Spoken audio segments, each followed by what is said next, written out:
Durante siglos, lo que sabemos de Jesús ha sido filtrado por voces que decidieron qué debía ser recordado y qué debía quedar enterrado.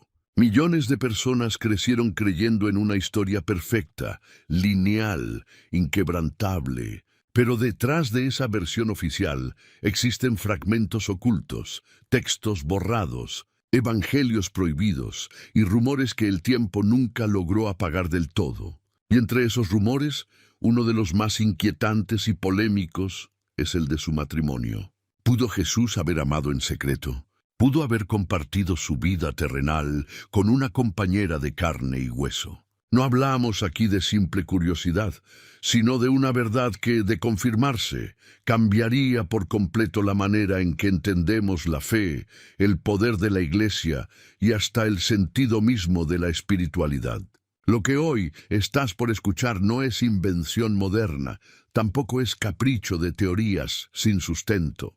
Se trata de huellas que la historia dejó, de palabras que algunos quisieron silenciar y de símbolos que, si se observan con atención, revelan un rostro diferente del Mesías. Un rostro humano, cercano, capaz de amar como cualquiera de nosotros, pero también capaz de guardar los secretos más profundos en medio de un mundo que no estaba preparado para escucharlos. El primer secreto que muy pocos se atreven a mencionar se esconde en los evangelios gnósticos. Esos textos que fueron marginados cuando la Iglesia decidió qué debía ser considerado sagrado y qué debía ser condenado como herejía. En el Evangelio de Felipe, hallado en Nag Hammadi en 1945, aparece una mención que ha hecho temblar a más de un teólogo. Allí se habla de María Magdalena no como una simple seguidora, sino como la compañera de Jesús.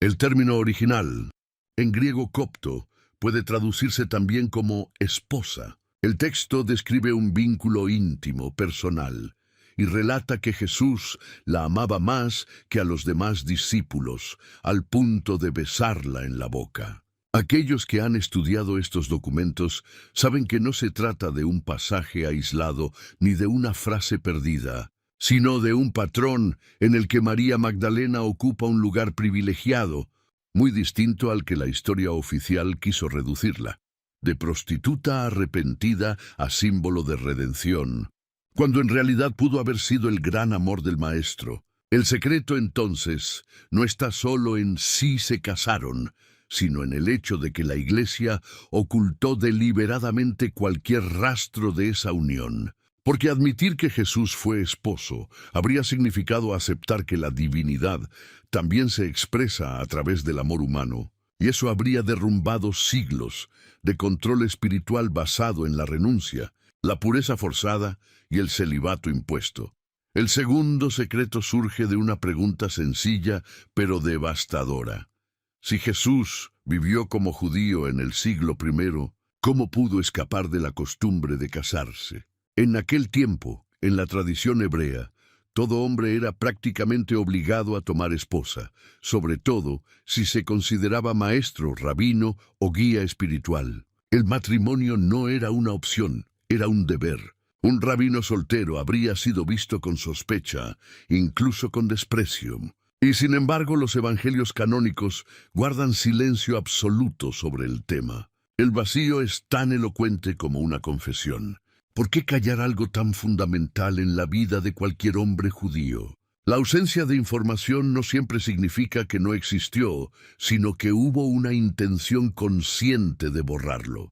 Y esa intención pudo haber tenido un propósito claro: construir la imagen de un Jesús totalmente separado de lo terrenal, de lo humano, para elevarlo como figura divina inaccesible.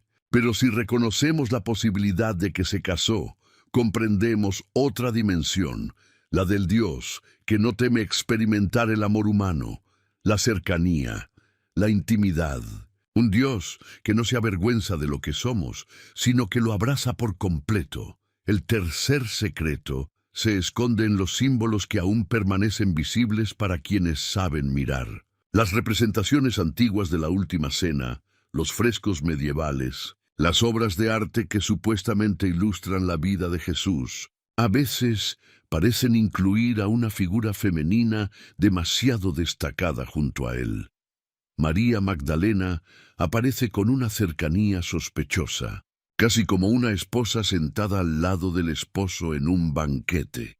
En la pintura de Leonardo da Vinci, inmortalizada en el convento de Santa María delle Grazie, se observa un personaje junto a Jesús, que muchos interpretan como un discípulo joven. Pero otros han señalado que las facciones, la postura y la ausencia de barba lo acercan más a una figura femenina. Si fuera así, la escena cobra un sentido distinto. No solo se trata de la traición anunciada, sino también de la presencia de un vínculo íntimo que la historia oficial trató de difuminar. Y lo más perturbador es que estas representaciones no son accidentales. Los artistas del pasado sabían que en su obra podían dejar pistas disfrazadas, símbolos que los inquisidores quizá no comprenderían, pero que sobrevivirían para quienes estuvieran dispuestos a mirar más allá de lo evidente. El cuarto secreto tiene que ver con el linaje, con la posibilidad de que Jesús no solo haya amado, sino también dejado descendencia. Este es, sin duda, el más polémico de todos, pues significa aceptar que en algún lugar del mundo, a lo largo de los siglos, podrían haber existido familias que portaban en su sangre la herencia directa del Cristo. Varias leyendas medievales hablan de un sangreal, un santo grial que no era una copa, sino un linaje. Los caballeros templarios, guardianes de secretos que el Vaticano nunca pudo controlar por completo, fueron acusados de proteger esta verdad, que el grial no era un objeto, sino la descendencia de Jesús y María Magdalena. El mito del linaje sagrado aparece en crónicas, en cantos y hasta en tradiciones populares que sobrevivieron disfrazadas como folclore.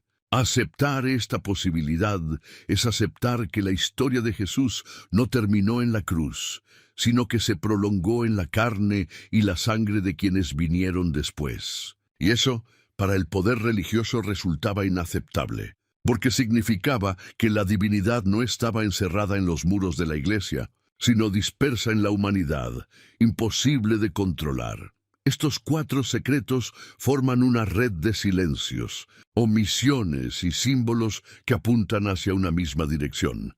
La vida de Jesús pudo haber sido mucho más humana de lo que nos contaron. Un hombre que conoció la fe, sí, pero también el amor. Que enseñó con parábolas, pero también con gestos de ternura hacia quien compartía su intimidad. Que fue divino, pero no por negar lo humano, sino por abrazarlo en su totalidad. Entender esto no significa destruir la fe, sino darle una nueva profundidad. Porque si Jesús fue capaz de amar como nosotros, entonces su mensaje no está separado de la vida diaria, sino incrustado en ella. Significa que cada acto de amor humano, cada relación auténtica, cada lazo profundo entre dos personas tiene también un eco divino. Y aquí está la parte más incómoda de todas. Estos secretos no han sido ocultados solo por miedo al escándalo, sino porque revelar que Jesús vivió como esposo habría desarmado uno de los pilares más firmes de la Iglesia, el control sobre el cuerpo y la sexualidad. La idea de un Cristo célibe justificó siglos de reglas sobre sacerdotes, monjas y creyentes, imponiendo la renuncia como virtud suprema. Admitir lo contrario habría sido como reconocer que el amor humano no contradice lo sagrado, sino que lo completa. Que la unión de dos seres, lejos de ser una distracción mundana, es también un camino hacia lo divino. Ahora entiendes por qué se calla, por qué se oculta, por qué se descarta como blasfemia cualquier insinuación de matrimonio. No es solo una cuestión de historia, sino de poder. No es solo una cuestión de teología, sino de control. Pero la verdad, tarde o temprano, siempre encuentra la forma de filtrarse. A veces en un evangelio enterrado en Egipto, otras en una pintura renacentista, otras en un susurro transmitido de generación en generación. Y cuando esas piezas se unen, el retrato cambia. Ya no es solo el Cristo lejano, suspendido en un pedestal de pureza imposible, sino el Cristo que amó, que abrazó, que compartió. Un Cristo que nos recuerda que lo divino no se separa de lo humano, sino que lo habita. Quizá nunca tengamos una confirmación absoluta. Quizá nunca aparezca un documento definitivo que pruebe lo que tantos sospechan. Pero lo cierto es que el silencio alrededor del tema, la insistencia en negarlo, la sombra de los textos borrados y las pistas dispersas, son en sí mismas un testimonio. Porque cuando se intenta ocultar algo con tanta fuerza, es porque ese algo tiene el poder de derrumbar imperios. Y en este caso, lo que está en juego no es solo un relato histórico, sino la forma en que millones han aprendido a entender a Dios. Si Jesús estuvo casado, no fue menos divino, fue más humano. Y tal vez ahí radica el verdadero secreto, que la humanidad y la divinidad nunca estuvieron separadas, sino unidas en la experiencia más poderosa que existe, la del amor.